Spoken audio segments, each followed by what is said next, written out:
의료진에게 꼭 얘기를 해주셔야 돼요. 안녕하세요. 여러분의 아는 의사 신승환입니다. 반갑습니다. 이제 또 임플란트를 하고 싶은데 전신적인 질환들, 이제 기존에 앓고 있는 병 때문에 문제가 되시는 분들이 있습니다.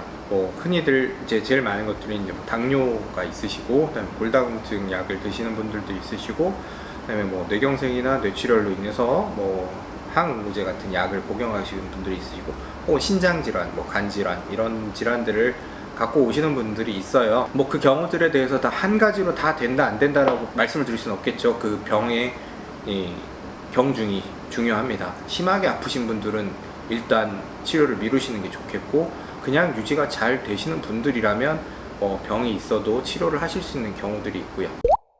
간단하게 좀 몇 가지 말씀드리면, 이제 당뇨 같은 경우는 이제 기본적으로 상처 치유가 좀 잘 안 되는 질환이에요. 이제 혈관에 생기는 병도 많고 하기 때문에 일반적으로 다른 곳에 상처들이 치유가 좀 더딘 게 당뇨의 특성인데, 그럼에도 불구하고 입안은 굉장히 혈관 공급이 좋은 곳입니다. 그래서 웬만큼의 당뇨 수치만 조절이 된다면 임플란트는 대부분의 경우에 가능하십니다. 당뇨 때문에 특별히 임플란트를 못 하시는 경우는 이제 급성으로 좀 당뇨 수치가 조절이 안 될 때, 이런 경우는 피하시는 게 좋지만, 웬만큼 조절이 되시는 환자분들이라면 당뇨 때문에 굳이 임플란트를 피하실 필요는 없습니다.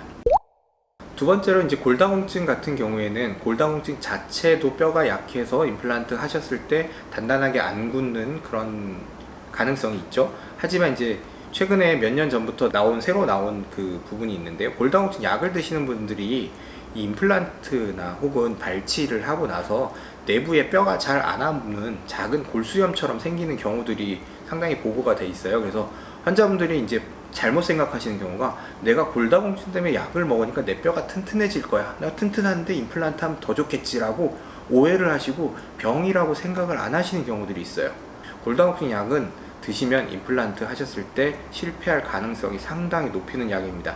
그래서 꼭 골다공증 약을 드시고 계시면 의료진에게 꼭 얘기를 해주셔야 돼요. 그러면 그 경우에 따라서 맞춰서 약을 끊던지 줄이시든지 이렇게 하는 방법에 대해서 안내를 해드릴 거예요. 뇌출혈이나 뇌경색을 앓고 계신 분들은 다시 그 혈관이 막히는 걸 막기 위해서 흔히들 항응고제를 복용을 합니다.